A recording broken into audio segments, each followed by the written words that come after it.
ایک مرتبہ جرمنی جانا ہوا، شہر کا نام میں ارادتاً نہیں بتاؤں گا،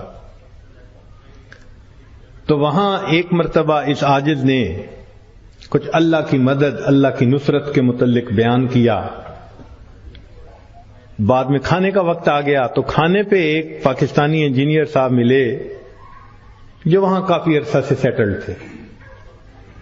مجھے کہنے لگے جی میں آپ سے ایک بات عرض کروں؟ میں نے کہا کیا؟ کہنے لگے اللہ تعالیٰ مولویوں کی بڑی فیور کرتے ہیں۔ میں نے کہا بات تو سچ ہے۔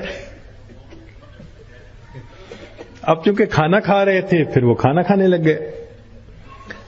پھر کچھ دیر کے بعد کہنے لگے جی اللہ تعالیٰ مولویوں کی بڑی فیور کرتے ہیں۔ اب میں نے دیکھوں ظاہر میں کہ وہ تو بے شک نہ داڑھی تھی نہ کچھ تھا، ایک عام جیسے انجینئر کی زندگی ہوتی ہے، ایک خوبصورت نوجوان تھا عام زندگی گزارنے والا۔ جب کھانا ختم ہونے لگا نا تو پھر ذرا میرے وہ قریب ہو کے بیٹھ گیا، پھر کہتا ہے جی اللہ تعالیٰ مولویوں کی بڑی فیور کرتا۔ اب مجھے سمجھ لگی کہ یہ کچھ کہنا چاہتا ہے لیکن ذرا اس کو وقت چاہیے، علیحدگی چاہیے۔ تو وہ ہم لوگ الگ کرسیوں پہ جا کے بیٹھ گئے۔ میں نے ان سے پوچھا آپ کیا کہنا چاہتے ہیں جو بےتاب ہیں اتنی دیر سے؟ کہتے ہیں جی اپنا واقعہ سنائیں۔ کہنے لگا جی میں نے لاہور سے انجینئرنگ کی، پھر یہاں ایک کمپنی میں میری نوکری لگی، بہترین نوکری، زبردست تنخواہ، اور میں انٹیلیجنٹ بھی بڑا۔ میں پچھلے اتنے سالوں سے اس کمپنی میں نوکری کر رہا۔ ہمارے دفتر میں یہاں کے ماحول کے مطابق مرد بھی انجینئر ہیں، لڑکیاں بھی انجینئر ہیں۔ تو ایک لڑکی انجینئر جرمنی کی، وہ ہماری کولیگ تھی، اتنی خوبصورت تھی کہ دیکھ کے بندہ سوچتا تھا کہ اللہ نے ایسی بھی مخلوق پیدا کی ہے، اور اس کے ساتھ ساتھ اتنی ذہین اور اتنے اچھے اخلاق والی کہ دفتر کے جتنے جوان لڑکے تھے ہر ایک وش کرتا تھا کہ میرے ساتھ اس کا تعلق جڑ جائے۔ جرمن بھی اسی کوشش میں لگے ہوئے تھے، دوسرے بھی کسی کوشش میں، مگر اس کی زندگی بڑی کلین نظر آتی تھی۔ وہ کام کی بات کرتی تھی، جو ذرا کام کی بات کے علاوہ کرتا تھا ایسا جواب دیتی تھی کہ اگلے کو جرت ہی نہیں ہوتی تھی بات کرنے کی۔ ہم لوگ دوپہر کے وقت چھٹی ہوتی تو پھر کھانا کھا لیتے تھے، کمرہ بنا ہوا تھا۔ ایک دن میں نے کھانا نہ کھایا، پھر دوسرے دن کھانا بھی نہ کھایا، تیسرے دن جب میں نے کھانا نہ کھایا تو اس نے مجھ سے پوچھ لیا کہ فلاں آج کل آپ دوپہر میں کھانا نہیں کھا رہے؟ میں نے کہا اس لیے کہ وہ میں مسلمان ہوں اور ہمارا رمضان المبارک شروع ہو گیا ہے اور میں فاسٹنگ کر رہا ہوں۔ اس نے کہا یہ کیا ہوتی ہے؟ تو میں نے بتایا روزہ کیا ہوتا ہے۔ اس کو تھوڑا انٹرسٹ فیل ہوا، کہنے لگا میرے لیے تو بہت ہی اچھا ٹاپک مل گیا۔ میں نے بھی کھول کھول کے بتایا فاسٹنگ کیا ہوتی ہے، اور اس کے انٹرسٹ کو دیکھ کے کہا اچھا میں باقی باتیں تمہیں کل بتاؤں گا۔ اگلے دن پھر میں نے اس سے کوئی بات کی، ہماری بات رمضان شریف پہ چلنی شروع ہو گئی، اور وہ بھی اس کھانے کے وقت میں کچھ دیر بیٹھ کے مجھ سے اسلام کے بارے میں کوئی بات سن لیتی۔ میری کوشش یہ تھی کہ رمضان شریف کے دوران میری بات چیت اتنی شروع ہو جائے کہ کمفرٹیبلی ہم ایک دوسرے سے کمیونیکیٹ کرنے لگ جائیں۔ جرمن لڑکے مجھے دیکھتے تو وہ مجھ سے بڑے خفا ہوتے، یہ اس کے ساتھ بیٹھ کے کیوں 10 منٹ باتیں کرتا ہے؟ بھئی جب سے ہم سے 1 منٹ بھی بات نہیں کرتی۔ خیر رمضان شریف ہونے تک مجھے اتنا اندازہ ہو گیا کہ اس کے ذہن میں اسلام کے بارے میں مزید جاننے کا بھی شوق موجود ہے۔ تو میں نے کچھ انگریزی کی کتابیں بھی اس کو منگا کے دیں کہ پڑھو، اور میں تو چاہتا تھا اللہ کرے یہ مسلمان بنے، پھر تو ہمارا ہی نمبر لگے گا، کیونکہ باقی تو سارے یہاں کافر ہیں۔ بڑی میری کوشش تھی اور میں بڑے خلوص سے کوشش کر رہا تھا یہ مسلمان بن جائے کہ اللہ کی شان۔ کہ جو باتیں میں بتا سکتا تھا میں نے بتائیں، اور کچھ باتیں اس کو میں نے کہا کہ بھئی تمہارے قریب اگر کوئی مسجد ہے، وہاں عالم ہے، تو ان سے کوسچن پوچھ لو۔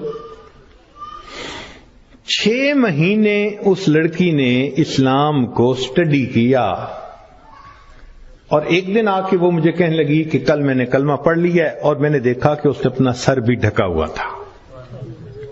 تو یہ اس بات کی دلیل تھی کہ یہ مسلمان بن چکی۔ میری تو خوشی کے انتہا نہیں تھی۔ میں نے عشاء کے بعد 10 رکعت شکرانے کے نفل پڑھے کہ یہ مسلمان بن گئی۔ میں کلیگ بھی ہوں، مسلمان بھی ہوں، اس کے پاس تو کوئی دوسری آپشن ہی نہیں ہے، تو اب میرا کام آسان ہو گیا۔ اب وہ جب موقع ہوتا نماز بھی پڑھتی، مگر زندگی چلتی رہی۔ سال میں ہمیں چھٹیاں ملتی تھیں جو اکثر وہاں کے مقامی لوگ یورپ میں ادھر ادھر بیچز پہ گزارا کرتے تھے۔ بات چلی کہ بھئی اس دفعہ چھٹیوں کا پروگرام کیا ہے؟ اس نے کہا کہ میرا ارادہ ہے کہ میں اس دفعہ ٹرکی جاؤں گی، سنیں وہاں بہت مسجدیں ہیں اور بہت علماء ہیں، میوزیمز ہیں، تو مجھے ذرا اسلام کو اور زیادہ اسٹڈی کرنے کا موقع مل جائے گا۔ میں نے سوچا ترکی جائے گی تو میرا کیا فائدہ؟ اب میں نے اس کو آئیڈیا دیا، فوڈ فار تھاٹ۔ میں نے کہا تمہیں کیا پتا، اصل تو دین پاکستان میں ہے۔ اتنی مسجدیں ہیں، اتنے یہ علماء ہیں، اتنے فلاں ہیں۔ اب میں نے ایسی سہانی سٹوری اس کو سنائی کہ اس کو لگا کہ اگر مجھے دین سمجھنا ہے تو شاید وہاں انفارمیشن زیادہ مل سکیں گی۔ اور ادھر میں نے اپنی امی کو فون بھی کر دیا، امی میں کوشش کر رہا ہوں کہ یہاں سے ایک لڑکی آ جائے پاکستان، بس اس کو پھر آپ شادی کے لیے تیار کرنا، یہ آپ کا کام ہوگا۔ امی نے کہا بیٹا بات ہی کوئی نہیں۔ میری بہن ایک ایم اے انگلش تھی، ایک ایم اے اکنامکس تھی، بہنوں نے بھی کہا تم ایک دفعہ لے آؤ اس کو، ہم اس کو تیار کر لیں گی، مسئلہ ہی کوئی نہیں۔ اب میری کوشش کہ کسی طرح یہ سفر کرے۔ 2-3 دن وہ سوچتی رہی، پھر اس نے کہا کہ اچھا ٹھیک، میں نے ارادہ کیا ہے کہ ان چھٹیوں میں پاکستان جاؤں گی، مگر میں اپنی ارینجمنٹ خود کروں گی، تم فلائٹ نمبر بس بتا دو کب جا رہے ہو۔ تو میں نے کہا ٹھیک۔ اب جس دن میں نے فلائٹ پہ آنا تھا، اور اس نے بھی 2 لفظ کہے تھے کہ ہاں میں بکنگ کروا لوں گی، کہنے لگا کہ میں تو 1 گھنٹے یعنی 3 گھنٹے پہلے پہنچنے کی بجائے 4-5 گھنٹے پہلے پہنچا ہوا تھا۔ جلدی سے چیک ان کروا کے اب میں تلاش کر رہا تھا کہ کب آئے۔ خیر اس کو آنے میں کچھ دیر ہو گئی، مگر میں نے دیکھا کہ وہ آ گئی تو میں بڑا مطمئن ہو گیا، اب یہ پاکستان آ رہی ہے۔ خیر جب پاکستان اترے تو میرے گھر والے، رشتہ دار سب مجھے ریسیو کرنے آئے ہوئے تھے، تو گھر کی عورتیں اس کو بھی ملی۔ اس نے کہا کہ دیکھو میں نے ہوٹل کی بکنگ کروائی ہوئی ہے اور میں اس وقت تھکی ہوئی ہوں سفر کر کے، تو میں سیدھا ہوٹل میں جاؤں گی، اور کل جب میں کسی وقت فریش ہوں گی نا تو عورتوں کو کہا کہ تم ہوٹل آ جانا، میں تم سے ڈسکس کر لوں گی کہ مجھے کہاں کہاں انفارمیشن مل سکتی ہے۔ میری بہنیں اس کو دیکھ کے تو حیران ہو گئیں، اور انہوں نے شادی کی ڈیٹ اور پلاننگ وہ بھی شروع کر دی۔ اگلے دن میری امی گئی اور اس کو کہا کہ بھائی آپ ہوٹل میں کیوں رہتی ہو، ہمارے گھر میں آؤ۔ اس نے کہا میں ذرا یہاں کمفرٹیبل ہوں۔ امی نے کہا چلو کھانا کھانے ہی آ جاؤ۔ اس نے کہا ٹھیک، تو وہ ایک وقت کھانے کے لیے گھر امی کے ساتھ آ گئی۔ ہمارا گھر ڈیفنس کے اندر اتنا بڑا بہترین محل نما گھر تھا، اور بزنس تھا ہمارا، کار ڈیلرشپ تھی۔ اب جو کار ڈیلر ہو وہ تو کروڑوں پتی ہوتا ہے۔ چھوٹا بھائی میرا مجھ سے بھی زیادہ خوبصورت نوجوان۔ خیر میری بہنوں نے بڑی کوشش کی کہ بھئی کسی طرح وہ ہاں کر دے کہ میرے ساتھ اس کی شادی پہ وہ راضی ہے، مگر وہ خاموش ہو جاتی، وہ ہاں نہیں کرتی تھی۔ پریشانی ہونے لگ گئی، دن گزر رہے ہیں اور ہاں نہیں کر رہی ہے. تو کہنے لگے کہ ایک دن جو ہے امی نے کہا کہ بیٹا اگر تم سے وہ راضی نہیں تو تمہارا چھوٹا بھائی بھی تو ہے، ہم اس کی آپشن دے دیتے ہیں. میں نے کہا ٹھیک ہے کوئی بات نہیں. امی نے چھوٹے بھائی کی آپشن دے دی. وہ سن کے پھر چپ ہو گئی.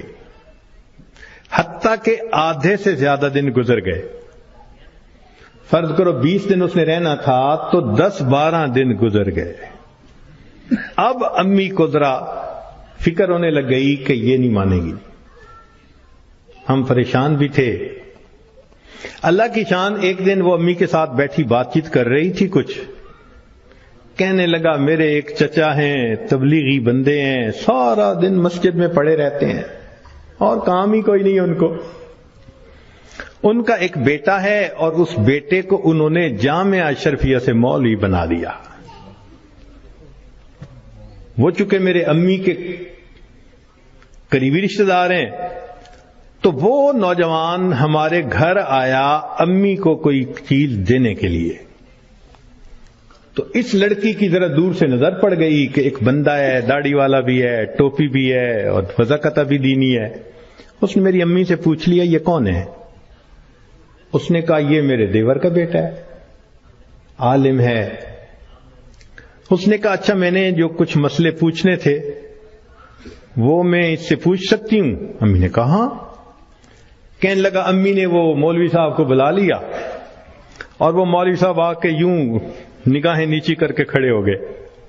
یہ اس نے 1-2 باتیں پوچھی، اس نے آگے سے جواب دیا اور جیسے روٹھا ہوا بندہ ہوتا ہے وہ مولوی صاحب چلے گئے. اس نے جاتے ہوئے اس سے پوچھ لیا کہ بھئی اگر کوئی اور بات پوچھنی ہو تو آپ کا ٹیلی فون نمبر. اس نے ٹیلی فون نمبر دے دیا. 1-2 دن ٹیلی فون پہ یہ اس سے بات کرتی رہی. کہنے لگے کہ چوتھے دن ہمیں پتا چلا کہ لڑکی نے اس سے خود بات کی، کیا تم مجھ سے نکاح کرنا چاہتے ہو؟ کہنے لگے مولوی صاحب نے جواب دیا میں ابو سے پوچھوں گا. ابو سے پوچھوں گا. اس نے ابو سے پوچھا. ابو نے کہا کہ بیٹا ساری دنیا مسلم مومن کے لیے اس کا ملک ہے، اگر تمہارا رزق اللہ نے وہاں لکھا ہے تم دین کی نیت سے جاؤ، اللہ کے دین کا کام کرو وہاں. کہنے لگا لڑکے نے ہاں کر دی. اگلے دن اس نے کیا کیا کہ وہ لڑکے نے اپنے 2-4 رشتہ داروں کو بلا لیا، سادگی کے ساتھ نکاح ہو گیا. لڑکی اس کو لے کے اسلام آباد ایمبیسی چلی گئی اور ایمبیسی میں اس نے اپنا سٹیٹس دکھایا، پورا دکھا کے کہا کہ میں آئی تھی چھٹیاں گزارنے، اس کے ساتھ میرا نکاح ہو گیا ہے، کاغذات ہوتے رہیں گے، میں نے ہے 4 دن میں واپس جانا، کیا آپ اس کا ملٹیپل ویزا لگا سکتے ہیں؟ کہنے لگے کونسلر کو اس کی پرسنالٹی، اس کی بات چیت، اس کی نوکری اتنی جسٹیفیکیشن نظر آئی، اس نے چھوٹتے ہی 5 سال کا ملٹیپل ویزا لگا دیا. کہنے لگا چھٹیاں ختم ہونی تھی، وہ لڑکی اپنے وہ جو مولوی صاحب خاوند تھے ان کے ساتھ چلی گئی. محنت میں نے کی، اللہ نے فیور مولوی کی کر دی.